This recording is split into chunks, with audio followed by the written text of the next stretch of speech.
Alhamdulillahi Rabbil Alameen wassalati wassalam ala Rasulina Muhammad al-Amin wa na'udhu billahi minash shaitanir rajim.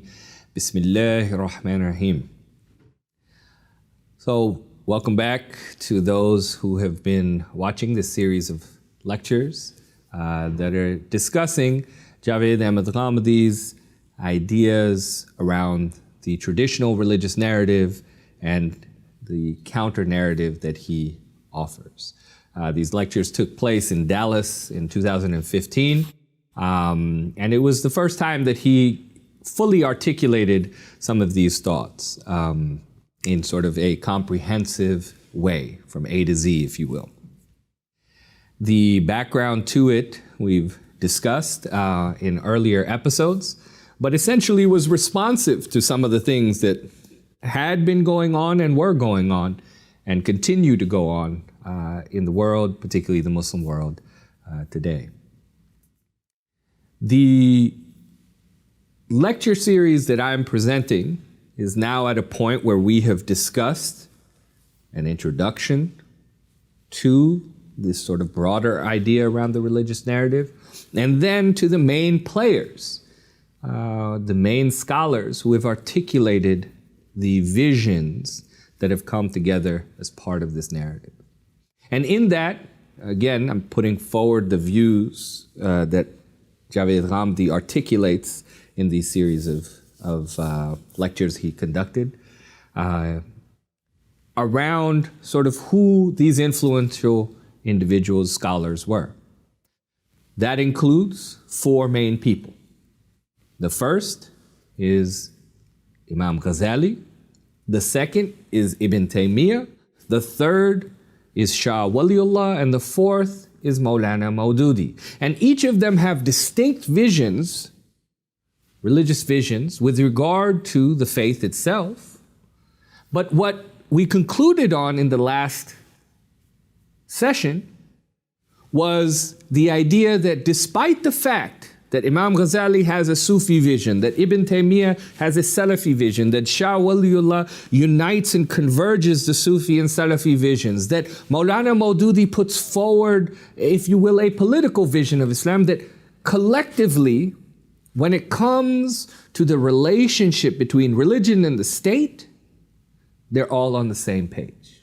Essentially all on the same page. That despite all other differences, in a variety of areas, on fiqh, on legal rulings, on a number of things, and despite even being fiercely critical, some of them of each other, like Ibn Taymiyyah of Imam Ghazali, for instance, that despite that, when it comes to religion and the state, their narrative is the same, and that narrative is the traditional, or what for Ghamidi Sahib, that is the traditional religious narrative.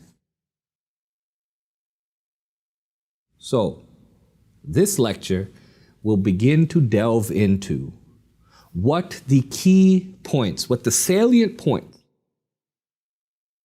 of that narrative are. Right? The principles of their ideas around the state and religion are really the same, but what is it? What's the source of that? How does it come about for them?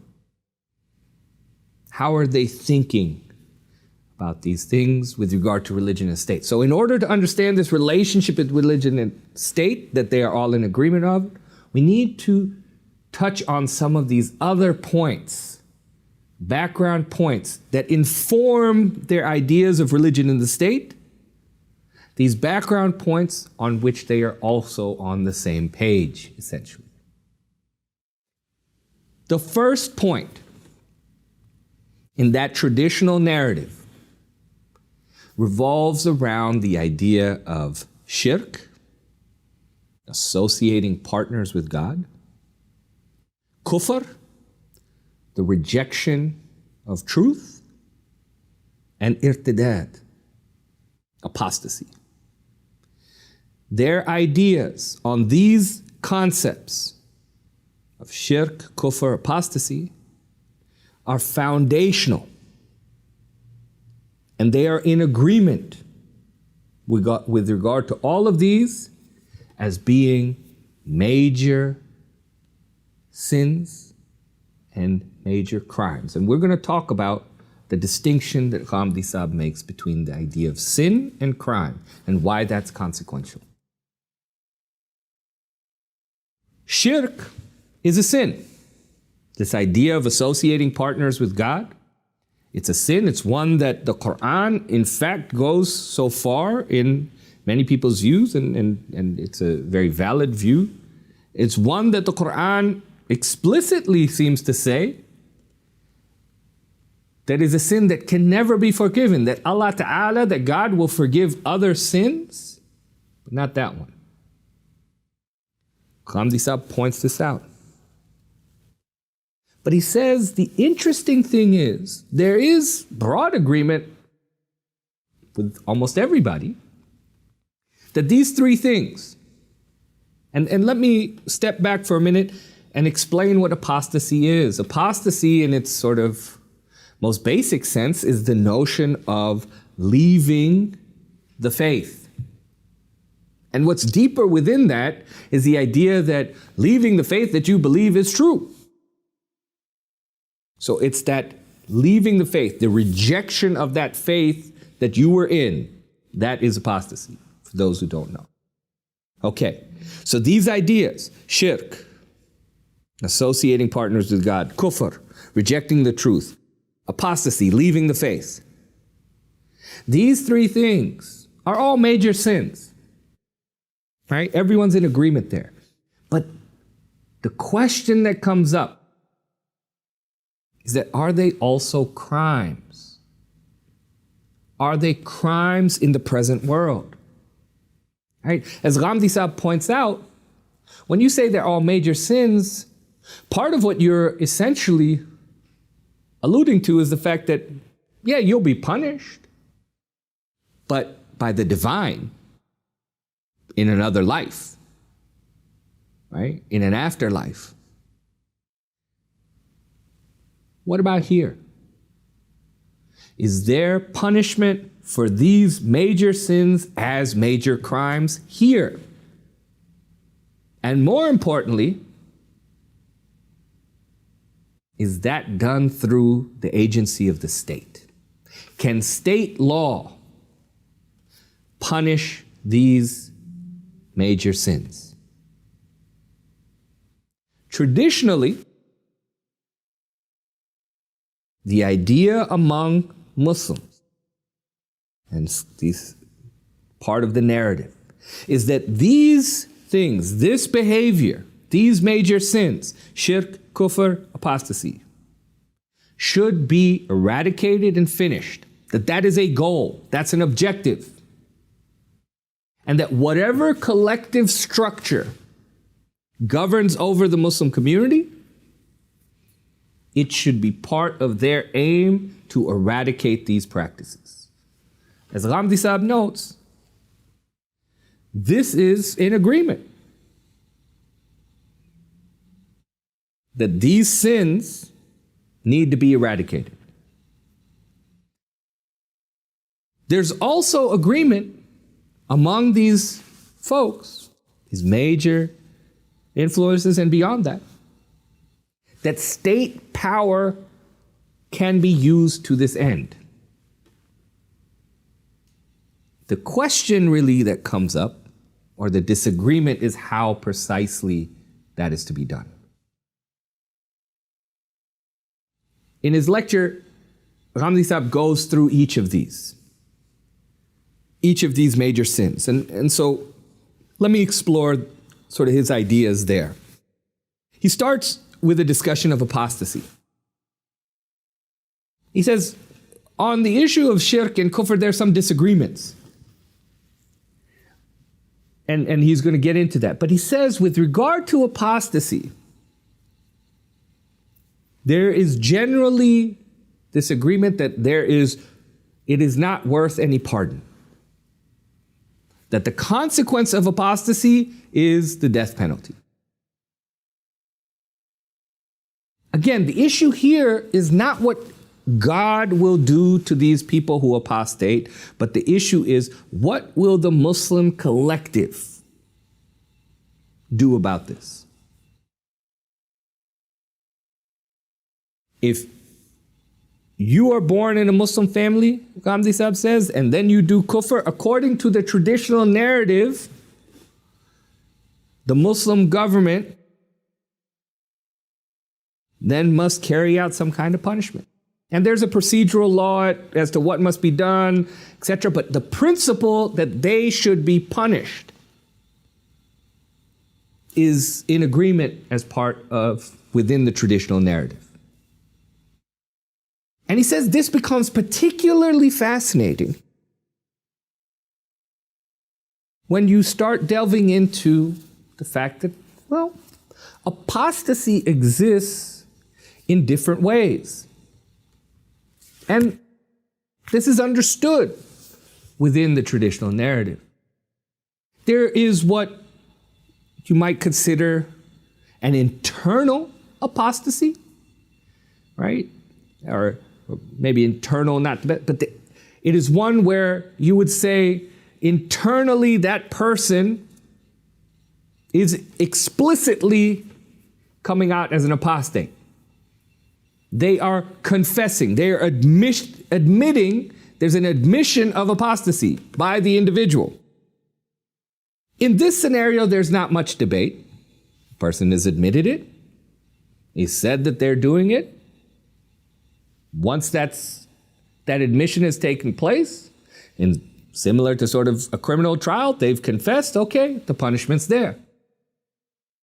But then Ghamidi Sahib says it gets more complicated.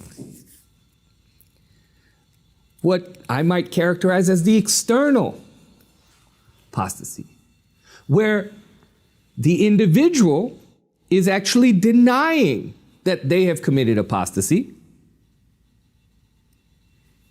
And the debate becomes that despite this denial, despite the fact that they are not admitting to it,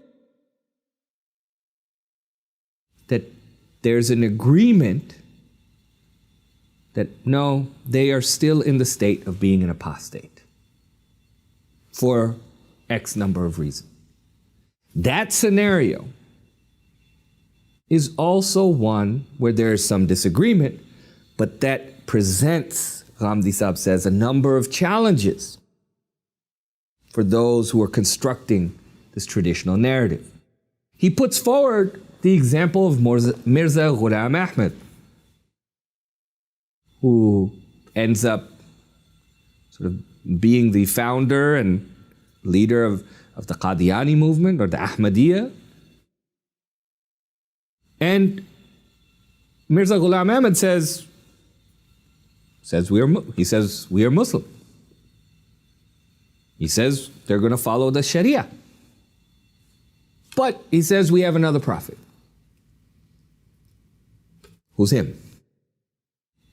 And the question becomes, what do you do in that scenario as to whether that person's status is as an apostate? Right? They are not saying that they aren't Muslim. They're not saying that they actually won't follow Islamic law, but they are making an addition. And so the Muslim collective essentially says, no. For all intents and purposes, you are apostates based on this additional claim that you are making, and despite your denial of being an apostate. Why is this important? Partly it's important. We have this extreme example, if you will, or in some respects extreme, right, of the Ahmadiyya. But this starts moving very gingerly in this line between interpretive freedom and heterodoxy. Your ability to have a different interpretation within the faith, and when that interpretation takes you outside of the faith. That's what Ghamidi Sahib is setting up to think about right now as a challenge for the traditional narrative. Within the traditional narrative, there is essentially no difference between these two types of apostasy. The one where there's a confession and the one where there is a denial, but the accusation is enough. Right? The accusation of apostasy, based on whatever evidence or proof, is essentially functioning the same as the confession. For the traditional narrative, there's really no difference between these two. The only difference being maybe in some procedural or the distinctions that are made, Ghamidi Sahib points out. Both situations, though, for the traditional narrative, in principle, are going to warrant going to the state and the state ending up the court sort of deciding. Here, Ghamidi Sahib also goes down the route of discussing this issue of blasphemy. And he takes some time to discuss this, and I think it's worth sort of pointing out and discussing, because it's a fascinating distinction that he's pointing out that sometimes gets lost on folks. He notes that, and has stated in his previous lectures, that there is no notion of criminalizing blasphemy in the Quran or the Sunnah, or even within the viewpoint of the jurists. And initially one takes pause because you're thinking, well, that doesn't seem to make sense, especially from the jurist standpoint. But what he's doing, what Ghamidi Sahib is doing, is pointing out this distinction that exists between apostasy and blasphemy. Blasphemy, or expressing some view that is seen to, usually in the context of some kind of insult to the Prophet, peace be upon him, right? And apostasy, a rejection, a leaving of the faith. With regard to blasphemy, there's no criminalization. With regard to apostasy, the matter is a little different. So what ends up happening? Well, jurists are going to say, well, there's no punishment for blasphemy, but if someone is blasphemous against the Prophet, then that act itself removes them from Islam. And that removal from Islam then triggers the punishment, but for apostasy. Right? That's how they approach it. They're not saying that blasphemy itself is a crime, but the consequence of blasphemy leads to a certain set of affairs that then warrants punishment. They differentiate between blasphemy and apostasy. Right? Why is this important? Why is Ghamidi Sahib taking time to explain this? Because we are moving between these very delicate areas of where your opinion or something you express that gets interpreted in a particular way can trigger a series of things that link you to other more significant sins that then carry particular punishment. Within Maududi's ideas, Maulana Maududi's ideas, Ghamidi Sahib points out that he introduces something new, a new shade in the traditional narrative. And what he does is, he does something which he consistently ends up doing that makes him distinct, in my view, from the others, from the three other crafters, if you will, of the traditional narrative. The three other folks exist, and scholars in the sort of pre-modern period, in the period before colonialism, in the period when Muslims held political power feel no need to offer an explanation for their positions. The key difference with Maulana Maududi is that he is taking the traditional narrative and he is providing a rationale for it, an explanation for it. The scholars prior to him do not care. It's not their concern. In fact, it doesn't even come within their purview. They don't feel any sense that they need to explain themselves to anybody. It's an absurdity for them.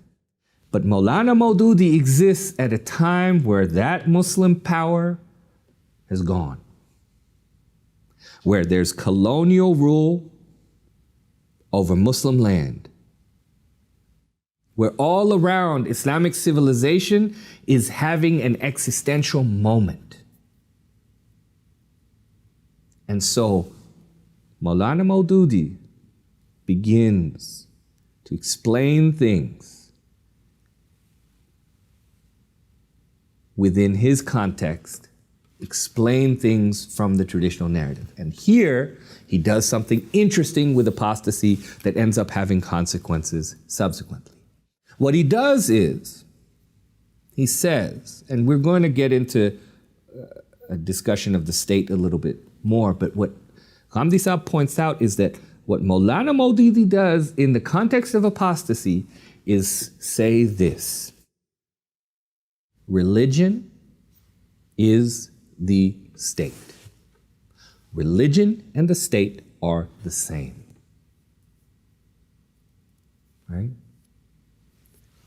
This is a profound point, because by making this association, by essentially saying that if you want me to say, Maududi Sahib is saying that if you want me to say what Islam is, then I'm going to, if you want me to say what Islam is, then I'm going to say that it is the state.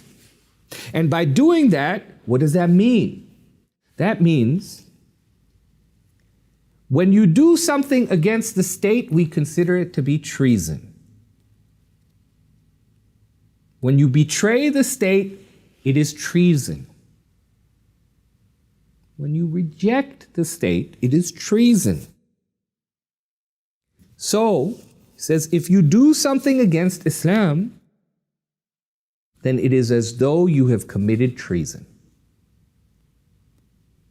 That, Ghamidi Sahib says, that move, that association has profound consequences. Now, apostasy for Maududi Sahib is justified just like a punishment for treason is justified in any other state. Now, a follow-up might be, well, that doesn't seem like the same thing. After all, treason means you're doing some kind of harm to the state. That's why it's not like, oh, you decided to move to another state. That's not considered treason. So why would leaving Islam be considered treason? And for this, Maududi Sahib, Maulana Maududi, answer to that is simply this. No, actually, by leaving Islam, you actually threaten the potential for that act to multiply, for that act to then cause others to leave Islam, and that then causes significant harm. And that then is treasonous. All right. So, Ghamidi Sahib explains Maududi's view here and essentially points out, yes, all of them will say that punishment is death for apostasy, but Maududi is the only one that actually explains it by making this association between or connecting religion and the state as one and the same. Another issue that comes up in apostasy that the traditional narrative has to tackle, that Ghamidi Sahib explained, is that in the case of the Ahmadiyya, what should happen now that there are two generations of Ahmadiyya? Are they all apostate? Does everyone face the death penalty? And here, scholars struggled. Because classically, that's what it should have been. But they realize that that is going to be a problematic position. And so instead, Ghamidi Sahib explains that what ends up happening is they rely upon the opinion of Muhammad Iqbal, which essentially, in his view, they call it his ijtihad, says, no, you can give the apostates a type of minority status, a position of essentially subjugation, and that can suffice as a replacement from the carrying out of the death penalty. And here, within the classical jurisprudence, there are a number of potential critiques that one can raise as to how that simply doesn't seem like it would be possible. Nor does it seem like Iqbal would be considered, classically speaking, to be in a position to have that type of ijtihad. But what the scholars rely on is the weight of Iqbal's personality to allow them to adopt that opinion without much grief. But why is that opinion important? What is Ghamidi Sahib setting up for us? In part, what he's beginning to explain is the role that the notion of subjugation begins to play within the mindset and narrative that's getting created. Subordinate status becomes something that is essential within this traditional narrative that is now trying to find its place in this new modern world that no longer has political power. Okay. Now, where do we go next? Next, within the first point, essential point of the traditional narrative, we'd said there was apostasy, shirk, and kufr. So now we go to shirk and kufr.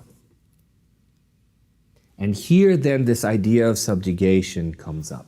Because the classical fiqh basically says, and is agreement on, that shirk and kufr should not gain domination. They should not become dominant. There's an understanding, Ghamidi Sahib notes, that shirk and kufr are going to exist. Right? There might be a goal to eradicate, but essentially that is going to be difficult to occur. So the goal is that they should not dominate. There should be no domination. Right?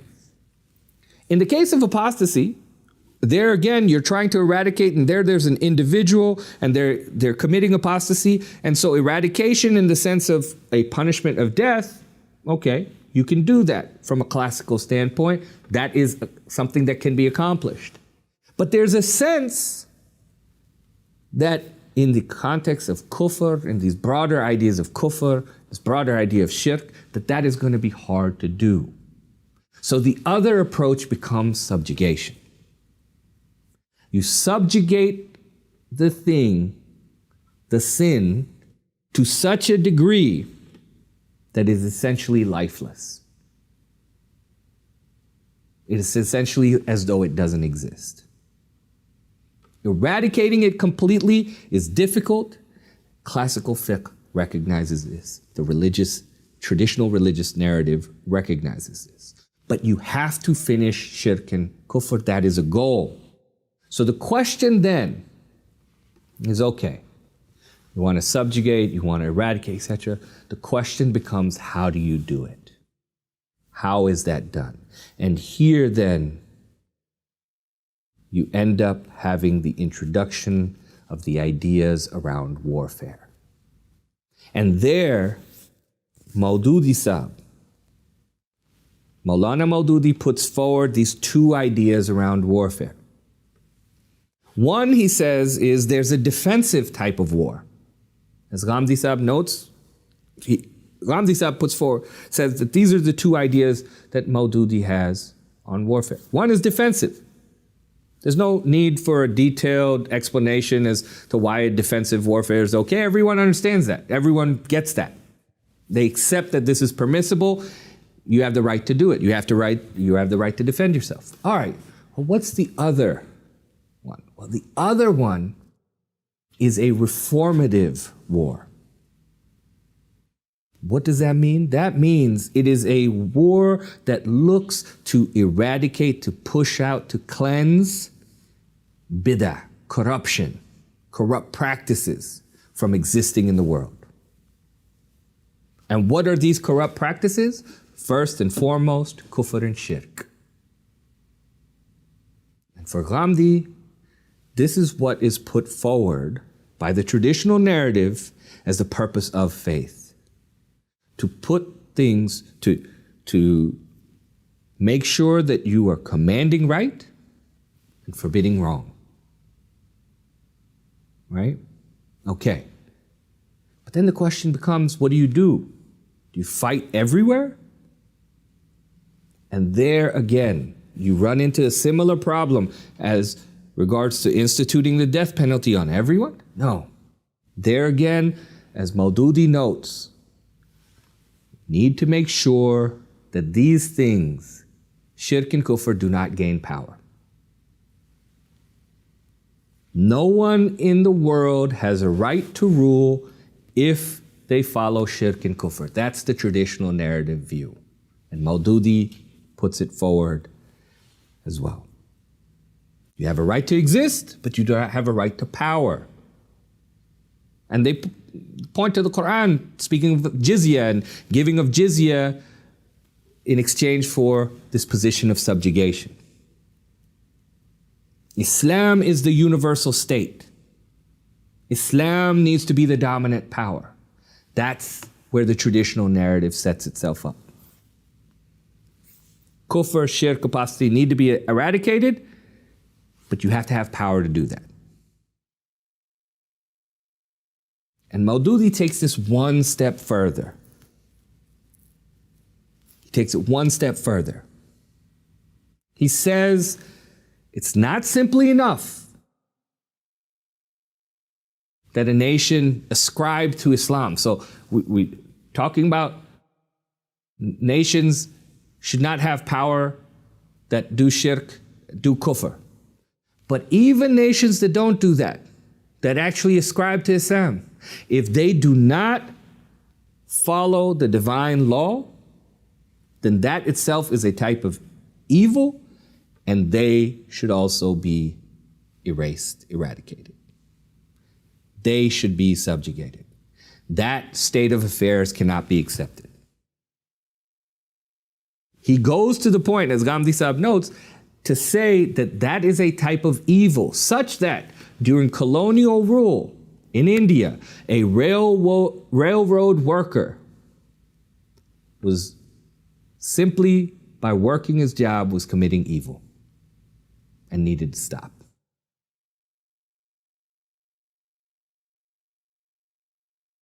Okay, so in conclusion, for all these reasons,